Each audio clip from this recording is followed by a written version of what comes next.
Hey guys, welcome to the new video. This is Max from server 133. In today's video, I'm not using my personal account. I'm using my friend Rishi's account as it's the resource consuming event and he has the title Craftsman. So it is our responsibility to make the best use of it, and something which surprised me was looking at the gems that he has on the top right is 616,000. Now on asking how do you have so many gems, his answer was that I am saving it for bubble, which is a very good reason to have gems for bubble. However, the only thing which basically was not really convincing is 616,000, not 16,000. So I opened his account for the first time and I realized that his account is loaded with lots and lots of runestone chests which haven't been opened or used for a very long time. So I'm going to do the honors of opening all that he has in the account, and I'm quite sure he's not going to be happy about it. The only reason I'm making this video is so that not just him but all the other people who have an account which looks something like this from the inside, you my dear friend are going to be having a good opportunity or a good chance of having a superb growth within one day. So first of all, I'm going to do the opening all the boxes that we have. Now the server which we are in, 133, there is a nap, there is a truce on the Monday, which is the first day of the Monarch competition, and the nap is followed with the server war ends. So once the server war ends, the SVS ends, we have a nap declared server wide where nobody is going to hit anybody until or unless you have done a trade for resources, subsidies, stamina or anything. Till then nobody's gonna hit.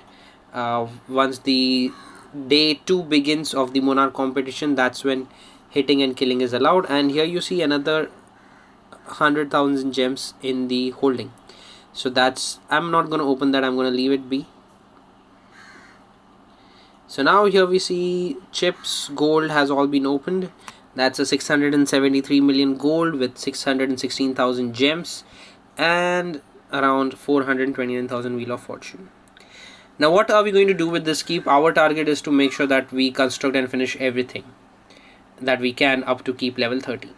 So before beginning the construction, few things that I want to make sure.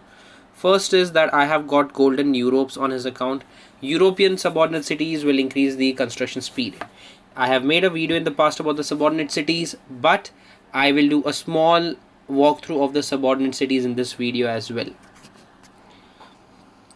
So when you look at the preview option here, when you are in the subsidy menu, you look at the preview option, you see there are basically 7 different cultures, namely Europe, China, Japan, Korea, America, Russia, Arabia. That's the last one. Now every culture has got 5 different qualities: common, uncommon, excellent, legendary, epic. And common is white, uncommon is green, excellent is blue, legendary is purple, and epic is golden or yellow. So remember, if you have a subordinate city with you, always understand the buff of the subordinate city, the speciality of the subordinate city. Without knowing the speciality of the subordinate city, even having a golden subsidy will not benefit you till you don't know what is the purpose for it. For example, I have transferred some of my golden European subsidies on his account, but he is not quite aware what is the benefit of it. So I'll be talking about that as well. This is for everybody who's watching this video, not just my friend Rishi, but for everybody. So we'll talk about the subsidy culture in very short. So European culture subsidy increases your construction speed. Now with the change in the level, the percentage of the buff also changes. So the common, which is a white subordinate city, you have 3% construction speed bonus. The green will give you 6%. The blue will give you 9%. The purple will give you 12%. And the golden will give you 15%. So that's how the difference is of the subordinate city level. Now we'll move on. I want you to personally spend some time and read the buff of each and every culture with each and every quality. Always remember there are 2 major buffs. One is the first and the second buff always keeps changing. The third and the fourth buff remains constant in all the subordinate city cultures, all the subordinate city quality. However, the percentage increases. For example, in a golden Europe, The subordinate city troop training is 20% plus. When you lower down the quality to purple, it is 15%. When you lower down to the blue, it is 10. Coming down to green is 5, and coming down to white is 2% troop training bonus speed. So remember, golden is always faster in troop training. The next part is death into survival rate in this subordinate city. Now, how is this important? Whenever you are fighting a player, when you're fighting an enemy, you need to have a historic general whose leadership is 900 and politics is 900 as a mayor of the sub-city. So whenever you are attacking somebody, even if you win the attack or lose the attack, your subordinate city troops are also going to fight and going to lose. Basically, the sub-city troops will get killed. Now what happens to the subordinate city troops get killed? There is a 10% subordinate city troop survival, which means if you have got 100 troops in the fight, your 10 troops will survive, which is a very good thing, because if you have troops in the subordinate city, your mayor, which is a debuff general, will join in the attack. Now that is a completely different topic for understanding how a debuff general works, but for that I will be making a different video. Now coming back to the point of the quality, so the golden has got 10% death into survival rate in the subordinate city, the purple has got 8, blue has got 6, green has got 4, white has got 2. Now let's study the main buffs. The first second buff of the subordinate city culture wise will be referring green subordinate cities because they are common, they are uncommon, and they are easily available. White is in abundance, people don't even bother to capture them. Sometimes people capture green, people fight for blue, people kill for purple, people murder each other for gold. Even sometimes people end up leaving each other's friendship for golden sub-city, and trust me, it has happened in front of me with a lot of guys. So very serious note, if you have a golden sub-city, save it, never trade it until unless you are in desperate need, or until unless you are smart enough to steal it back. Now coming back to the serious stuff, main subordinate city culture.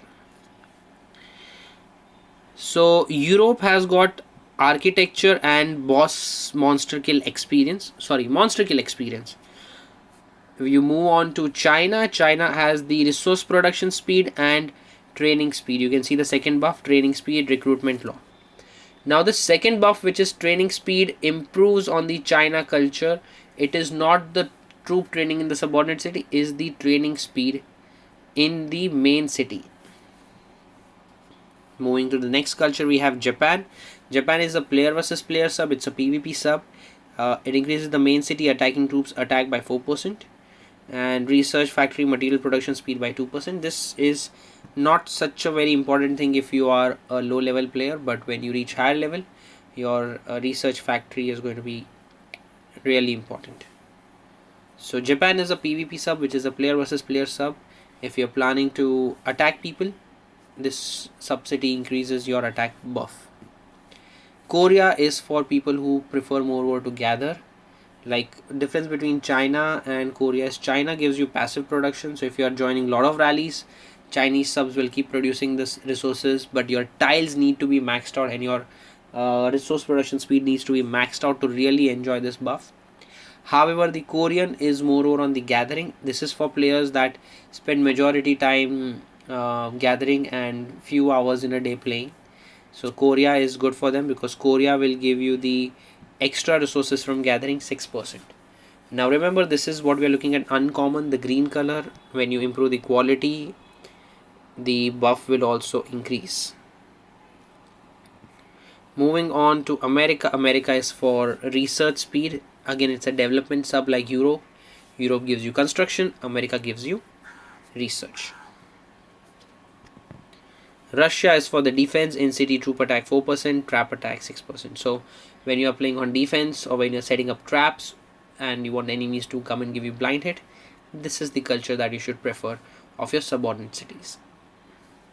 Arabia is moreover for players who happen to drop bubble frequently, because Arabia increases your hospital capacity and it also increases your healing speed. Now if you're somebody who's dropping bubble frequently, let me assure you guys, your blue subsidies, purple or golden, will be stolen right away. So you can fill it up with green Arabian subordinate cities. However, bubble discipline is a very simple thing. You can bubble up 8 to 12 hours in advance and you will have everything saved in your account.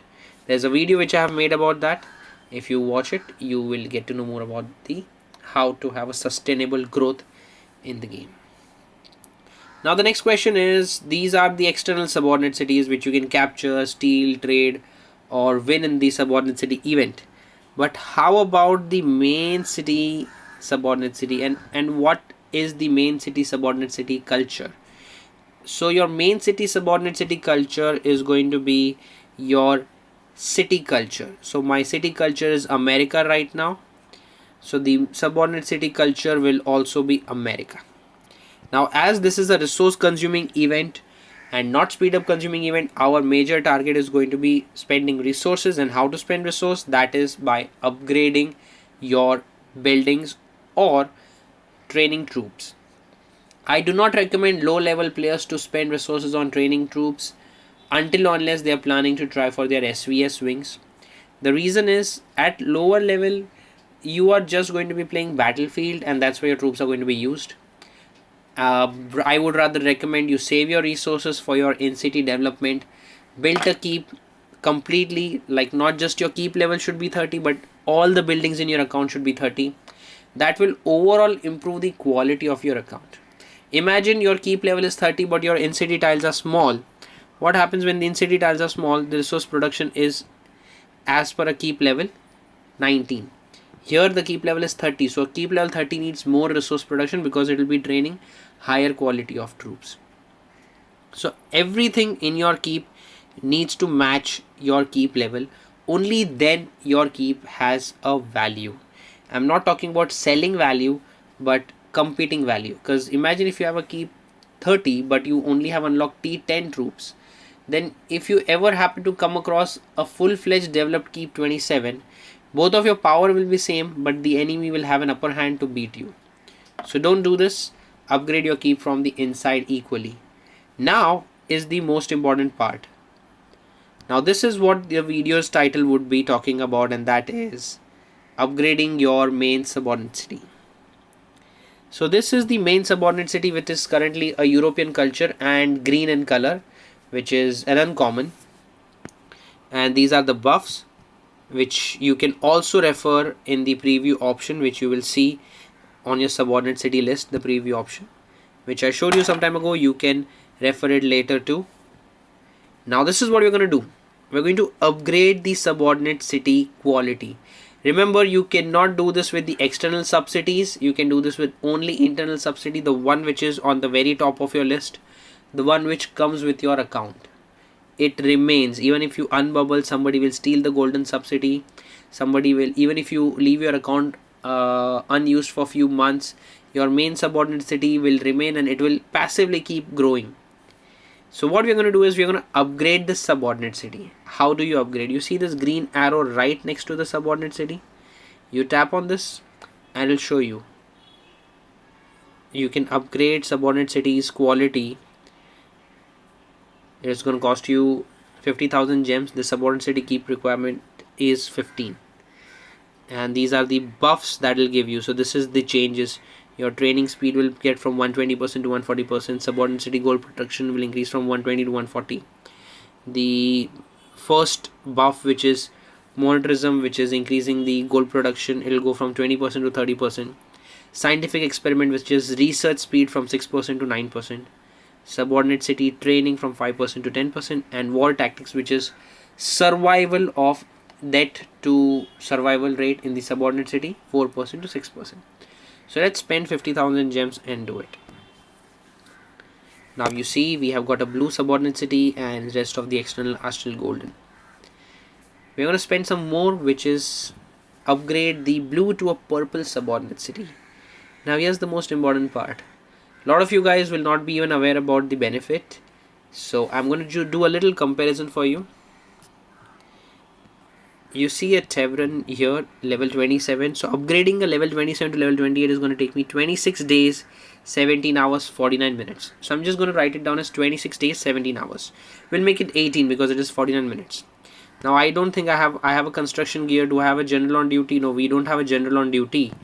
But it takes 26 days, 18 hours from upgrading your Tevran 27 to 28. So that's 26 days, 18 hours. And once I upgrade this, oh wait, I'm not going to do this in the Europe culture. I'm going to do this in the American culture, because right now the main city is America. So we'll refer to the research on the very bottom. It says 471 days, 12 hours. We'll not count 4 minutes. We'll count 417 days, 12 hours.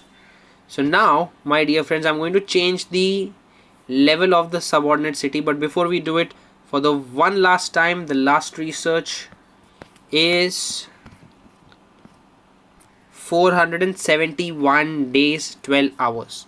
Now remember, the American culture, you see America, increases your research speed. And now I'm going to improve the quality from blue to purple. There you go, super easy. And now let's check the change in the time.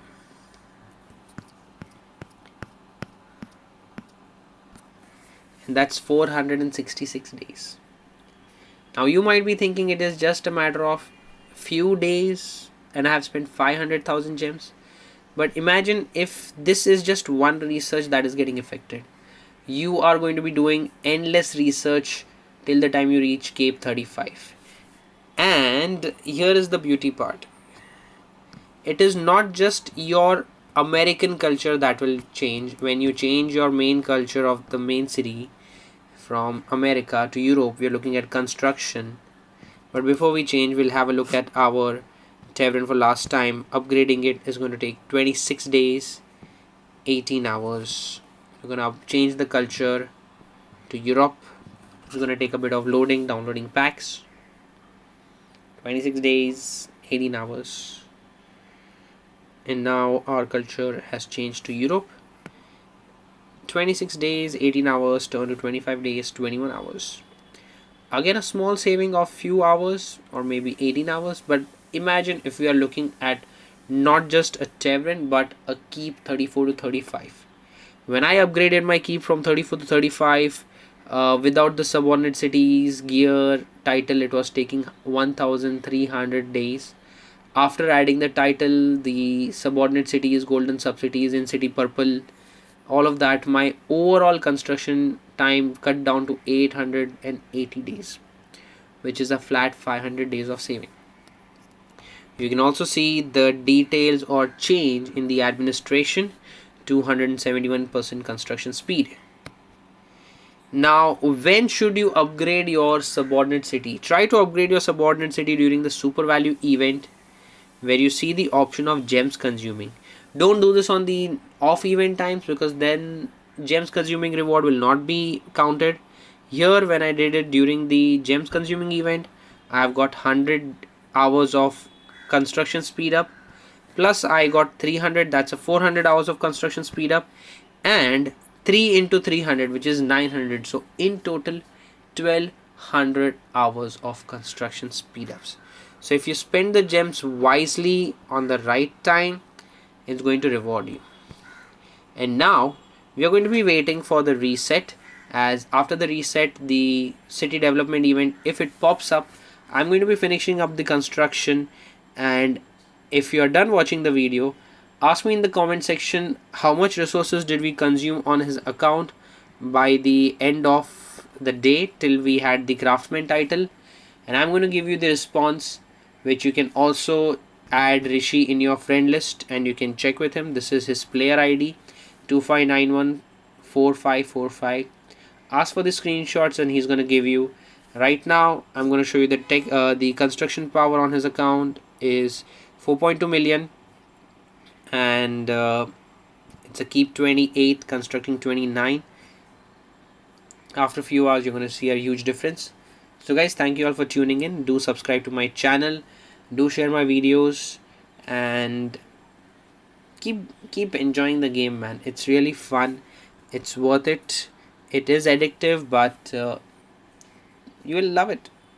Guys, with this I conclude the video. My name is Max from Server 133.